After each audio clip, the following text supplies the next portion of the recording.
Coming up on Stu Does America, Dana Loesch joins us to talk about her new children's book, which is sure to make a bunch of liberal heads explode. Kyle Rittenhouse has a few words to share with LeBron James after his idiotic tweets during the trial. And the merch war continues to heat up here at the Blaze. Or is it just Santifa Claus and his Molotov cocktails making us feel that way? Well, you can get your shirts and accessories at StuDoesMerch.com and find out. You'll get 20% off right now with the promo code STU20 at checkout. Make sure to do that. And a new movement is sweeping the nation as progressives decide they just don't want to work anymore. And with all the government money being shelled out to them, who can blame them? Well, I can, of course. So let's do the anti-work movement.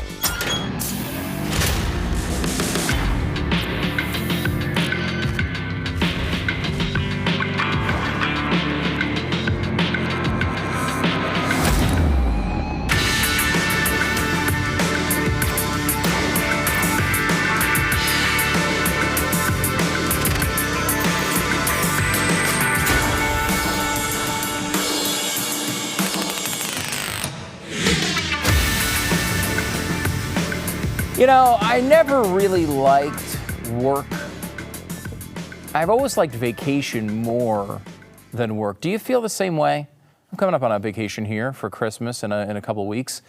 And I'm going to like that period more because I get to do whatever I want, whenever I want. I mean, that's the American dream, right?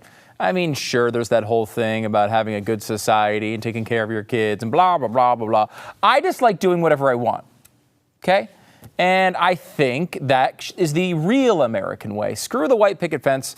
Let's just go do whatever we want, whenever we want, and sleep in. Who doesn't like to sleep in? This is the new philosophy of America. And while I have some sympathy for it, as potentially one of the laziest people you'll ever meet, I would love to just kind of sit around and not do anything all day. But I've associated in my life and my upbringing some costs to that activity. And I feel like, you know, maybe I should go to work and maybe I should try to provide a better life for my family and my kids. And maybe I should try to save some money. So when this job obviously flames out at some point, probably really soon, maybe after Power Hour next Friday, there is a way for me to continue to, I don't know, eat.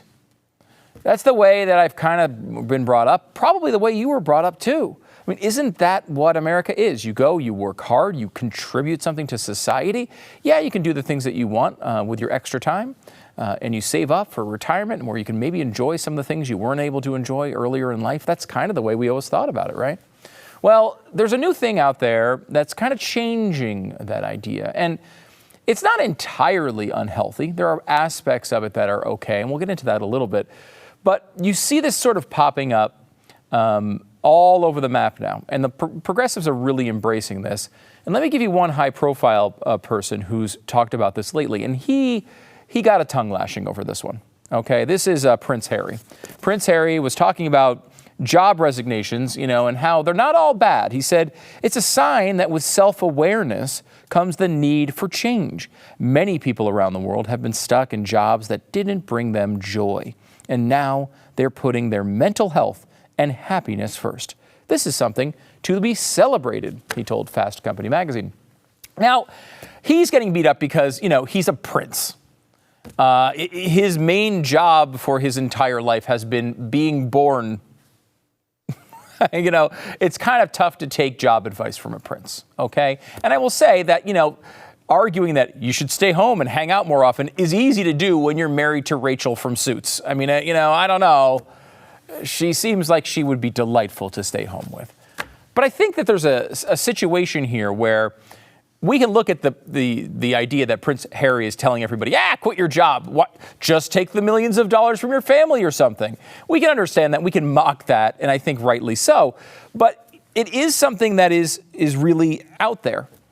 You know, if everyone's quitting their jobs because they don't bring them joy, yeah, there'll be some musicians employed maybe, and, you know, there's going to be some people, you know, artists and, I don't know, people who work at Taco Bell that love their work, okay? Yes, there's those people.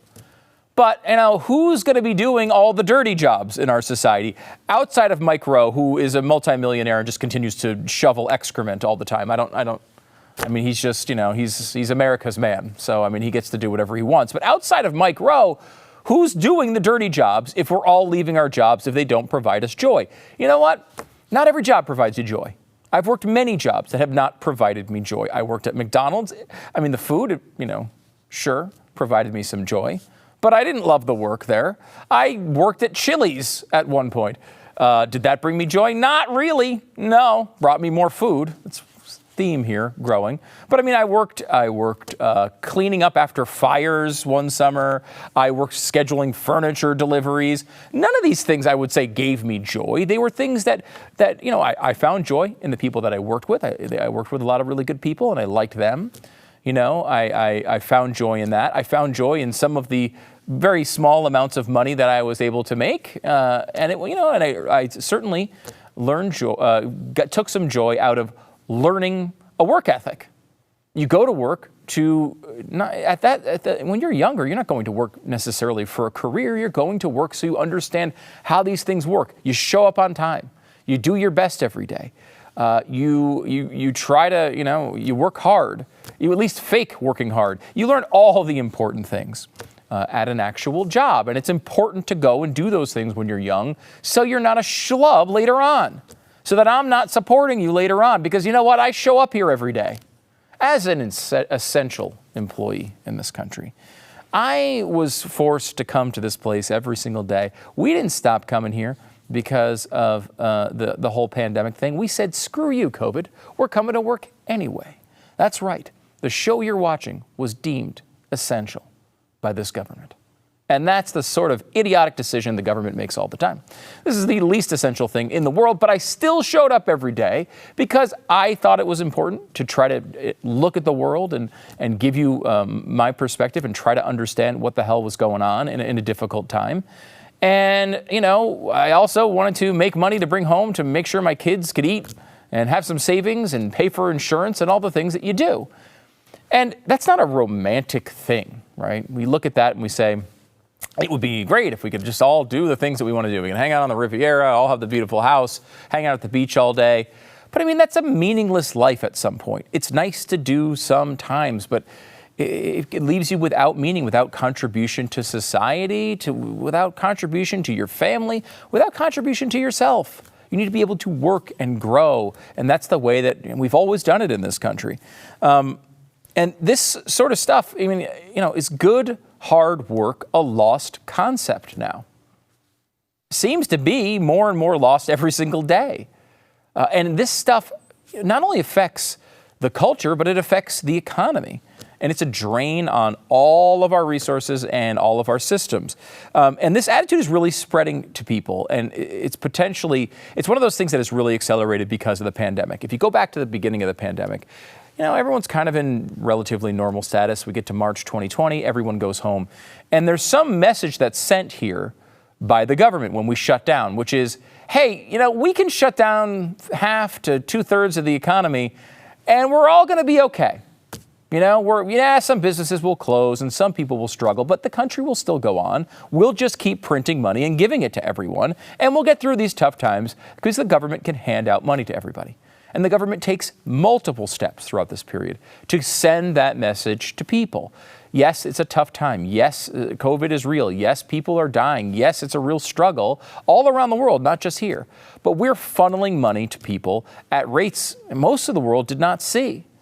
And we were giving money to people not just because we told them to close their businesses down, but when we were at areas where there wasn't huge outbreaks and people could have worked, and we still sent them money. And then even after a whole year of it, we passed another COVID bill when Biden got into office with another $1.9 trillion and tons more money going out to people. And what people kind of found was, number one, wait a minute, I could just stay home and make it. I'm not forced to go out and work. I can just stay home and be on these programs and get these checks, and I can make it. I can do it. A lot of people internalized that message, and they started to re-examine their lives. And this is one of the things that isn't necessarily bad about this idea of the anti-work movement. There is a bit of a, go back to the documentary song, Ants Marching by Dave Matthews. And there's this idea that we kind of just go through our patterns every day. We're little ants marching to work. We're coming home. We're doing all of our things. We have the same concerns. We repeat them over and over again. It's day to day to day to day. And a lot of times we think of life as sort of like the next event. I know I do it all the time. I got to get the show done. I got to go to the next show. I got to get home and hang out with the kids. I got to help them with their homework. Oh my gosh, it's bedtime. Let's start it all over again. And there is something unhealthy about that if you don't stop and examine your life every once in a while. If you just sit here and do the things every day that you need to do without stepping back and looking at your life from 50,000 feet and saying, is this, am I going to be happy with this at the end if this is the way this plays out? Maybe it is time for me to look at a different career or go in a different direction, or maybe just, make sure my free time is better well spent with my family or my kids or whatever it is. So there's some level of this that's actually healthy. And what people wound up saying is, wait a minute, I'm going to this job that I don't like. I'm working all these hours. I'm not really getting ahead. Maybe I should think about doing something else. And that part of it's healthy. But the problem, of course, starts when the government gets involved, which is kind of a theme. I don't know if anyone's noticed this. Progressives push this all the time, and they push these programs all the time to give you a sort of safety net that's pretty high off the floor. And they want to do that, and not only they want to raise it off the floor, which is not necessarily a negative motivation, but they want to move it closer to what the entry-level job is. Why would you take an entry-level job and work your ass off for 40 hours a week if all this is going to do is get you a little tiny little bit of extra money that you're going to wind up spending anyway? Why not work, 0 hours, collect all this money at home, and live pretty close to the same life? Now, it's not the same life as you would make if you're making $100,000 a year, but it's a serviceable life. You'll survive, and you can play Xbox all day. Or you can go to work at some job you don't like with people you might not like, doing something that doesn't really have a future, and at the end of the day, you don't have that much more money. There's a choice there, and people made that choice and have been making that choice, and they're calling it the anti-work movement. This is, of course, if you go back to, I remember listening to Rush Limbaugh in the mid-90s. It was one of the points he hit on all the time, which was Democrats' policies are not just bad for the economy, but they are designed specifically to make people dependent. They want people to be dependent on the government. It gives them a use for a reason to have power, a reason to be needed, a reason to be wanted. They want to be able to make people dependent on them. Therefore, they are the ones who not only can exert control when needed, but also are needed when someone goes to the voting polls. So this is how this works, and it's the same thing we've been talking about for a long time. Never let a crisis go to waste. The pandemic is a perfect crisis. The progressives have been looking for a very long time to find that never-ending, everlasting war stance issue. They've tried to do it with climate change for many years. We have to do X, Y, and Z because there's a crisis going on. Well, the pandemic is the perfect never-ending crisis. That's not to say it wasn't real or it's not real. People are still dying from it. But you have this situation where now people are trying to take advantage of that crisis.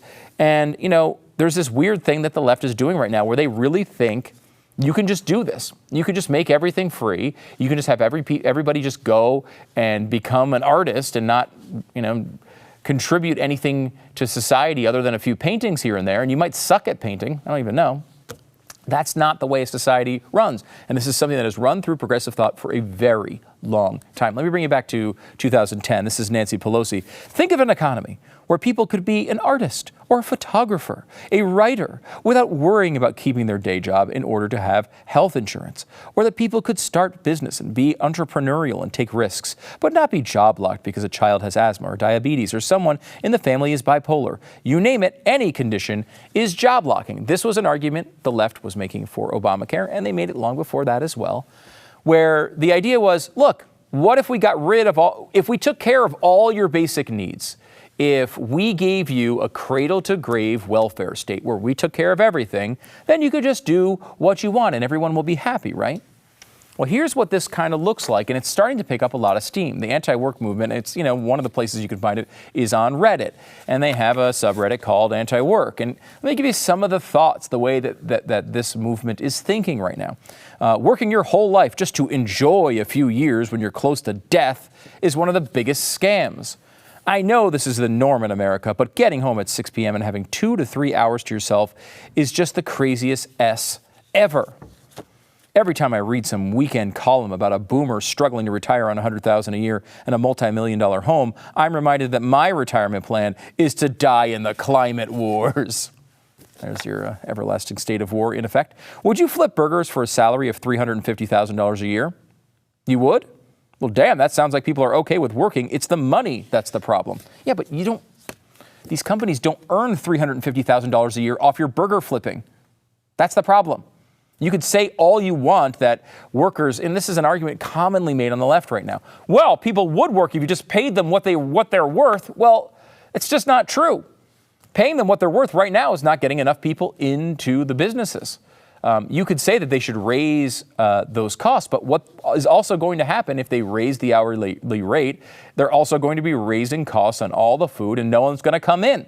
Then your business collapses. There has to be a happy medium, and the government is providing one side of this equation an unfair advantage as these two markets sort of collide. That usually is a self-balancing sort of natural sort of thing, and it's going away because the government is saying, well, you know what, you could stay home if you want. Unless they pay you a lot more money, then you can go to work. And that's where people are making that decision right now. I'm not jealous of rich people because of the things they have. I'm jealous of rich people because they get to pursue their passions in life without having to work a grueling 40-hour-a-week job, literally just to get by. That's true. No rich people ever work 40 hours a week, a grueling 40 hours a week. Look, rich people, generally speaking, work a hell of a lot of hours. And they did that, especially younger, when they were in their younger lives. They worked their asses off constantly. When I was young, very young, high school age, I was pretty half-assed with my job. I mean, I did not really try very hard. I did everything I could. I worked really hard to figure out ways to get out of work. I did do that. So you give me some credit here. But I did not have a work ethic I was proud of. Over time, I learned that. And making a decision to get into a business I actually cared about was an important part of that equation. Would I be a lazy accountant right now? Maybe. I don't think so. But, I like numbers too much to be a lazy accountant. But some other job, if I took some other crappy job that I didn't really like and didn't care about, I might be really lazy. But I really like coming in here and doing this show. And I've been doing it for a long time and enjoy doing it. So, yes, it's easier probably for me to try to work hard than some other people. And, I have friends who are in jobs they don't really like that much and they get through the day. But you know what they do? They show up and they still work hard and they still do a good job. That is getting out of fashion at this point. Now, I'm not going to tell you that you have to work. I think you don't have to work. You can sit home and be completely lazy and have a life that sucks. You can do it if you want. This is America. You can do it. I just don't want to pay for your lazy ass. I don't want to pay for you to sit home and get good at Xbox. I have no interest in that. And we have this dumb idea that people who, like myself a little bit, you probably a lot more, who contribute to society, have to take care of everybody who doesn't. That's not the way this is supposed to work. That's the way socialism works. That's the way progressivism works. That's not the way the United States of America is supposed to work. And we're getting closer and closer to going down that road all the time. And the issue is that the government right now is giving away my money and your money to people who that have these attitudes, who just want to stay home and not work because they would rather be an artist, and they don't think that having a few hours during a weekday is enough time for themselves, and they don't want to have a retirement at the end of their lives where they start enjoying life. Now, look, you shouldn't think that way. You shouldn't go through life and only plan for your retirement so that you push all of your enjoyment out to the future. But let's be honest about it, people aren't doing that. We can barely get people to save any money. Look at Medicare and Medicaid. The people are taking out much, much more money from those programs than they're putting in. Why? Because they're not paying. They're not saving a lot of money. They're not retiring with a lot of their money. And that's not always someone's fault, of course. It depends on the path of someone's life. You might have medical issues. You might take a job that's really, really important to society, like a teacher that doesn't pay you tons and tons of money. All of that is totally fine.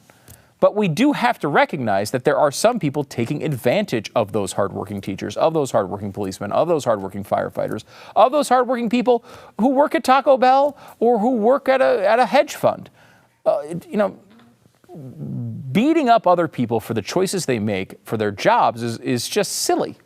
And there's this pattern of saying people who have earned and achieved a lot of money and earned a lot of money are the ones not working. I have news for you. That's not the truth. That's not the truth. The people who are sitting at home and playing Xbox and collecting from the government, that's another side of this. And it's a side that has to be called out from time to time. It is enough for us right now to look at our system and call out one major flaw, which is if we continue to do what we're doing, advancing people money on their tax returns so they're getting hundreds of dollars of checks and getting dependent on the government, if we continue to do things like that so that people are more incentivized to stay home than to go to work, we're going to have long-lasting problems here. If we don't get this under control and start praising the work ethic again, doing a little micro to our society and saying, hey, those dirty jobs, those are meaningful jobs. Those jobs matter. Those jobs make America go. If we don't continue to call that stuff out in a positive way, the other side is going to continue to push, just like they've pushed with every cultural issue you can remember. Eventually, they will get to a point where they're taxing everybody and spending everybody into oblivion, and we have no economy left. And before we get there, we should stop this right in its tracks.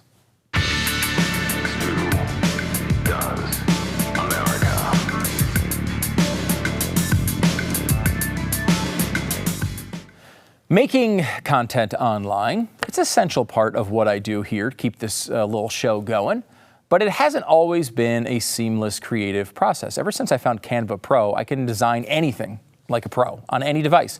Canva Pro is a design platform that empowers you to create and share stunning content in just a few clicks. They make it super easy. Designing with Canva Pro is amazingly fast and fun. You can choose from thousands of templates that are easy to customize, or you can just start from scratch. And Canva Pro has all these, premium fonts and photos and videos. So if you're just taking pictures of yourself at home, Canva Pro is still going to work really, really well for you, and you're going to have way better pictures than all your dopey friends. You can do that if you want. If you own a business, if you want to get people to come into your business. Designing together with Canva has never been easier. Sharing, editing, and commenting in real time. Canva Pro helps you stay organized on the same page and on the top of team projects as well. Plus, you and 4 teammates can unlock everything Canva Pro has to offer for just $13 a month. It's $12.99 a month. Design like a pro right now with Canva Pro. You get a free 45-day extended trial when you use my little promo code. Just go to canva.me/America. to get your free 45-day extended trial. canva.me/America. I'm not spelling America for you. You got to figure it out yourself. Canva.me/America. Check it out now. I'm so happy to welcome the one and only Dana Loesch back to the program. She's the host of the award-winning radio program, The Dana Show, and author of the new children's book, Paws Off My Cannon, which is available through Brave Books. Dana, how are you? I'm good, Stu. Thanks for having me. Good to see you. Yeah, good to see you too. I want to get into why you wrote this book and why it's important. But first, give me a kind of like a preview of the story. So the story is about a really awesome character, and his name's Bongo, and they live in this fantasy world where freedom is valued, and they eat cupcakes for breakfast, which is the kind of world that I would like to live in, and I think everybody would. And, they're dealing with some bullies. They're dealing with hyenas. I mean, in nature shows, hyenas are always like the jerks of the animal kingdom. They're just jerks. They're there when they shouldn't be. They're terrorizing somebody's cubs. They're just, they're trying to take off somebody else's kill, their breakfast. And so it's a situation of this group of friends and this community that are dealing with this threat. But it's written in a way where it's not condescending to kids, but they can identify, the elements of this, that it's okay to defend yourself, and it's okay to defend your friends, and it's not a bad thing. And that's what I wanted to convey with this book, because it seems like that's kind of not really appreciated or encouraged in society anymore. Yeah. First of all, I'll say we ordered the books, the whole series of them, and my kids love them. Like, it comes with all these activity maps and all these cool challenges to go along with the books. And they're all, teaching real lessons from life in a really fun way that actually entertains kids. So I highly recommend them. Oh, thank you. Yeah, they're really great. And looking at the world, I thought to myself, this is more important than ever. I mean, this is, making sure that kids understand these sort of basic principles that I thought were sort of fundamental in the fabric of our country. But I mean, I don't think they are anymore, Dana. No, I don't think that they are either. And it's kind of sad because it feels like kids are being taught that if they want to stick up for themselves or someone else, then it's bad. They have to second guess whether or not they should do it. And I just remember when I was a kid, and you remember this too, Stu, like, what was it? The after school specials, the, shooting star, the more you know, the thing that we were told is, to stick up for your friends and to stand up to bullies. And now it seems like you're supposed to capitulate to bullies. And if you see something that's off, you don't say anything, and you just kind of go along with the flow, and you don't disrupt. And and you let this stuff come to pass. And I reject that outright. And I didn't raise my kids to be quiet in the face of bullying. And I didn't raise my kids to allow themselves or anybody else that they know to be trampled upon or threatened or et cetera. And so I knew that there was a way to talk about this in just a common sense storytelling with kids. And I have to say because art's important with kids' books, and Andre Coelen does a great job with the art in this book. I've long been a huge Fritz Frayling fan, and he used to do stuff with the Warner Brothers, like the early days of the Warner Brothers. I mean, his style is unmistakable. It was to me, it always looked like it was very early Tim Burton. And I think Andre does a really good job of bringing some of the spirit of that to the illustrations, because when we first started talking with Brave, I was like, I want to see the artwork because that's going to sell it. The story's important, but people are going to remember what these characters look like almost more than what they say. And so the artwork was fantastic. And I loved how we could fit this into what some of the other authors were doing with issues that were important to them. And so it's a great series. It's a great book. I'm so happy that your kids love it. And you're right. There's all kinds of activities and I have a cameo in this book. Oh, I yeah. do. You'll have to guess where. Interesting. I'm in here, basically. Well, I mean, it's your book. You get to write yourself in. Yes, but I'm in here like in an anthropomorphic way. Oh, very, very cool. It's interesting, Dana, because we all know that these lessons are important for kids, and they've always been important for kids to understand. And I will say, as much as we talk about these issues every day, and we realize that the country is going down the wrong road in kind of a serious fashion, I don't think it really slapped me in the face during the Kyle Rittenhouse trial, where it seemed like half the country had absolutely no concept of what self-defense was and how the law works. And watching this, it's all on video, thankfully for Kyle, or he'd probably be in prison for the next 50 years. But it's all on video. You can watch all this stuff happen. And still half the country looked at that and said, yeah, no, I mean, he's the bad guy in this situation. I mean, how did you, when you were watching that trial, did your head explode? It did. I mean, I think it absolutely did. And one of the things because I had seen some of the videos, like from the night that it happened, with some of the stuff that was being posted and early on online, and even from some of the earlier stuff, I'm like, this kid doesn't come off as a kid who's there to start trouble.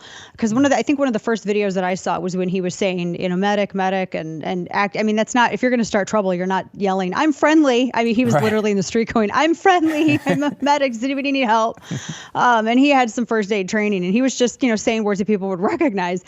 And to me, it was self-defense. And it astounded me, the conversation later where people would say, well, what was he doing there? What was the teenager doing there? And I understand as a parent the concern, because that was one of the first things that I had questioned. I understand the concern as a parent to allow someone who is a minor, especially after we saw what happened with Nick Sandman, to be out in a situation like this. But at the same time, it almost made me angry. I fought with myself because I'm like, well, why shouldn't he be there? I mean, his dad lives there. His grandmother lives there. He works there. His friends are there. People act like he packed a bag and went on a hobbit's journey just from, his home in Illinois, Antioch, Illinois, and I've made that drive. It's like 20 minutes across not even 20 minutes across the border going into Wisconsin. He didn't have to go, up the mountain and through the mines and all this stuff. He just drove over. It's where his family was. And he had every right to be there. He had just as much right to be there as the rioters who were rioting from Oregon and the ones who came in from California, and Gage Groskowitz, who drove from, I think he came in from Minneapolis. I can't remember where or somewhere else. I think he came actually northern Wisconsin. He came from somewhere else, but it took him like 50 minutes to get there. So he didn't live there in Kenosha. All these other people that went there when they had no business of being there, but yet the teenager who works there and his dad and his grandma live there and he's there a lot, he didn't have any right to be there. People have the right to be wherever they want to be in the United States, and whether someone's age doesn't change that fact. So it was really odd, all of the excuses, to your point, that I saw trotted out as a way to minimize his right of self-defense. And that was a really dangerous position, because ultimately that was what they were trying to put on trial here at the state. Yeah, and I thought that was a really interesting part of all of this. And it's why, getting the message that you're talking about in your book to kids at younger ages is really important. Because, it's not, these rights don't come from Kenosha. It's not the government of Kenosha that grants you the right to defend your life. It's not even the Constitution that does it. It comes from God. These are rights that are human rights that come from the very essence of us just being alive. It is a birthright, and is our right to defend our lives. And so many people now want to look at this as something that the government grants you as a right. That's just not the case. Yeah, it's in some ways, that concept of rights and the divinity of rights and how they're administered and given by the Creator and not by men. I mean, that's the difference between natural and civil rights. In so many respects, it seems like a logical Pascal's wager to me, because regardless of whether or not you believe in God, you are endowed with these rights. Regardless of whether or not you believe in the Creator that gave them to you, these are rights that are yours by way of you being a citizen of the United States. And if you're born here or if you immigrate here legally and you become a citizen of the United States, you get to join that very fabric, and those rights are also endowed to you. And that's a concept that statists dislike, because they would love to take those rights that we enjoy, free speech and right to bear arms and being able to defend ourselves, and all these things, they would love to take that and out of the dominion of the divine and put it in the courts of men, because we can trust men. So I mean, and by men I mean men and women. You can trust, because we can trust infallible humans to be able to deal with these. I mean, that's the cause of all of our problems. And so this, regardless of what people believe, you still get to enjoy these rights. It's not conditioned upon your belief, unlike in Saudi Arabia and elsewhere. So that's the amazing thing about how our republic is structured, and that's why there's so many efforts to make these natural rights something that is civil, which they never will be. Dana, we've talked both on the air and off the air over the years a lot about education and why it's so important. We spend so much time talking about universities, and of course that's crucial. But we spend very little time, I think, talking about K-12 and really making sure that American values are taught, religious values, if that happens to be your choice, but foundational American values are taught in schools at younger ages, not trying to just push it in, later on when kids are 18, 19, 20, but making sure they get this stuff earlier on. What do you feel is the state of education in our country right now? Oh, I think it's a mess. I think it's an absolute mess. The way that I think that education is sort of actually educating kids on classical subjects and on arithmetic and literature and science. I think these are sort of things that are kind of on the back burner. For a long time, I think that many people on the left, more people than not, were using these as a great vehicle, a government-sponsored vehicle to just change the mindset of the nation by starting with children in the name of education. And that's continuing today with this second Maoist cultural revolution that we're going through that we call wokery, but it's a cultural revolution for sure, just like what China went through. And the school system was a great way to do that, because people, I always say back in the olden days, and if I had to actually put a timestamp on that, I'm not quite sure when it would be, but it just seems like, when my parents were younger, and maybe even their parents, education, you could trust the people in your community. You could trust your teachers. You could trust the superintendent, the school principal. These were people you could go to.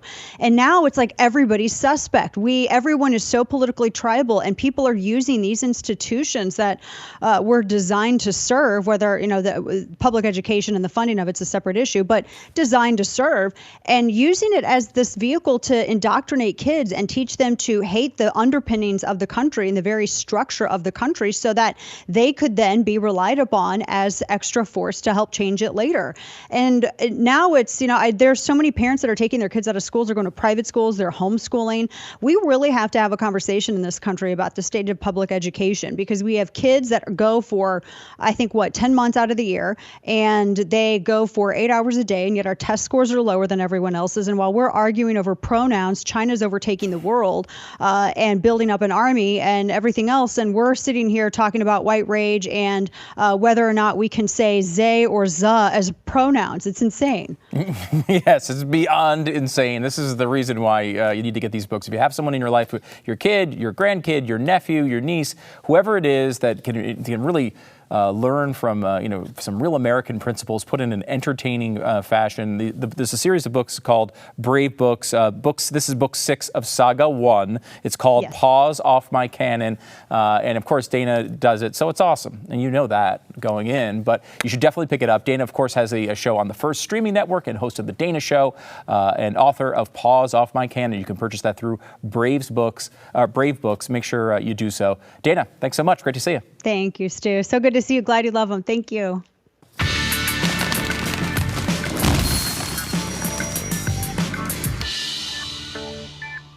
Okay, if you're buying a home, if you're selling a home, these days, you know how crazy the market is right now. It's going up and up and up and up and up. And the more we print money, who knows what's going to happen next? Who knows what's going to happen with the economy? But it is important, if you're going to make a major transaction like buying or selling a home, that you do it right, that you have good people on your side, that you know that you have someone you can trust. RealestateAgentsITrust.com is a company that Glenn started many years ago, our own Glenn Beck here, of course, at The Blaze. And he did it because he had issues with real estate agents, and he thought, I can't screen. Why is this like me just picking a name out of a book, or off a bench ad? Like, why am I not screening these people for a really important transaction like this? Well, put together a team, and now they do this for you. They can screen through agents, see who has the best results, who has the best reviews, the most trustworthy. They talk to these people and make sure that these are people you can trust with a transaction like this. Go to realestateagentsitrust.com right now, realestateagentsitrust.com. Make sure you connect with the best real estate agent in your area, buying or selling. It's realestateagentsitrust.com. Please make sure to subscribe to the podcast and review it and rate it. 5 stars is the appropriate stars. Really, any review, whatever you want to put in there. It's great, whatever, totally fine. And just remember, when you put a positive review on this podcast, it not only helps our podcast, but it hurts others. And that's the most important thing.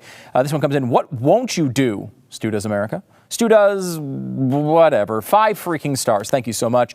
Also, you can check out the show on really listen anytime. If you're watching it right now and you think, I would love to have the material that this guy's doing, but I don't want to see his face. Totally fine. Go to audio, review the show. Best stupidest show. If this is a stupid show, I would like a frontal lobotomy for Christmas. Aww. Wait, I am slowly getting one from Biden's regime. That's true. Also, Stu is strangely attractive, and my husband is a bit jealous. I mean, that's, it's a cross I bear. I can't help that. That's just natural. YouTube.com/Stu Does America. Subscribe. Get every show there. Paul says, can you start talking about Nancy Pelosi so she'll get fired? And Heather says, yeah, Biden too. You can comment on the show all the time and suggest names for me to get people fired, because that's what happens. I do a show, I'm talking about somebody, they lose their job. That's the way this works. At least that's how it works with Cuomo's. When will the lemon fall from the CNN tree? That could be an interesting next step. He's got his own issues he's battling right now. Apparently he was doing his own bizarre stuff with journalism, and Jussie Smollett. Maybe we'll get into that a little bit later. And Dorothy writes on Facebook, Stu, we discussed it in our house. Chris Cuomo's time slot shouldn't go to a gendered or non-gendered person because we don't even know if the left says that's okay anymore. It needs to go to a goat. The whole time slot should be a goat blatting in between interviews. You know the ratings would go up if they did that. You know it. Back in a second.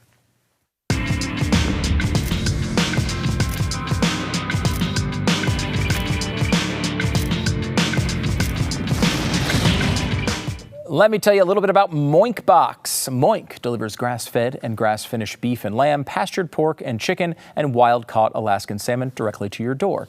If these are unfamiliar terms, let me put it this way. Moink delivers the best meats on the market. It's nice and easy to understand.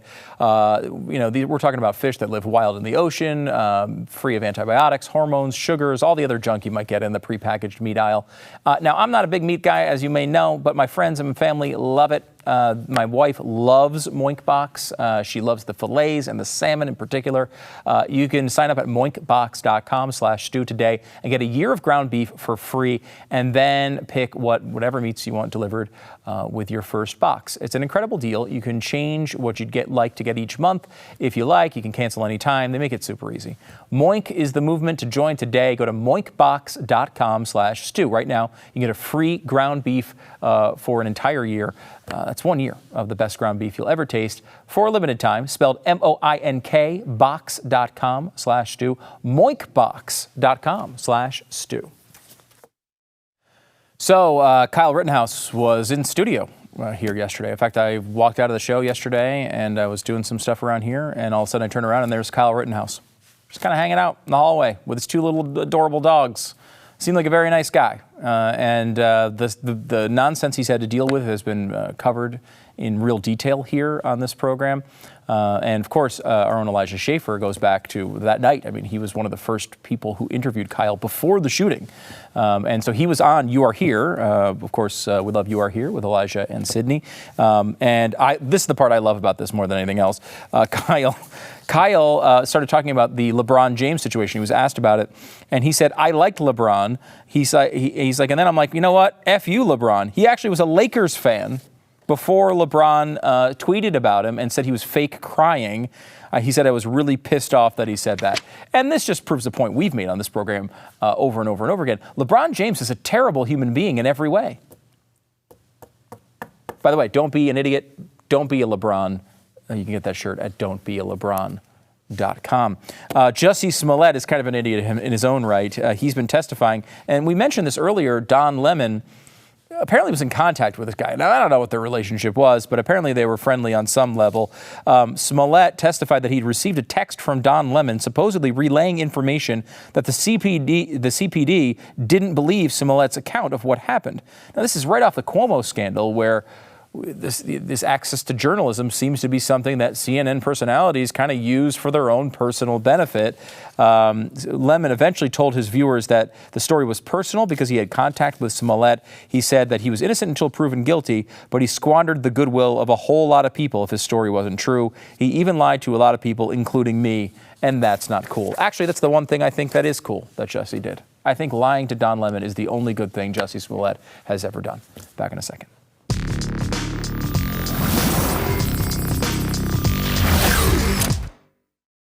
Head over to youtube.com/StewDoesAmerica, and you can get all the episodes of this show. But you can also get the Power Hour. It's coming up on Friday, December 17th, 9 p.m. Eastern, only on youtube.com/StewDoesAmerica.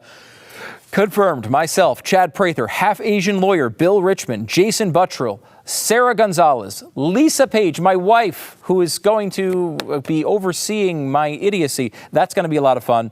You can get the merch for the Power Hour at powerhoursurvivor.com. Be a Power Hour survivor. We love doing these things. They're a lot of fun.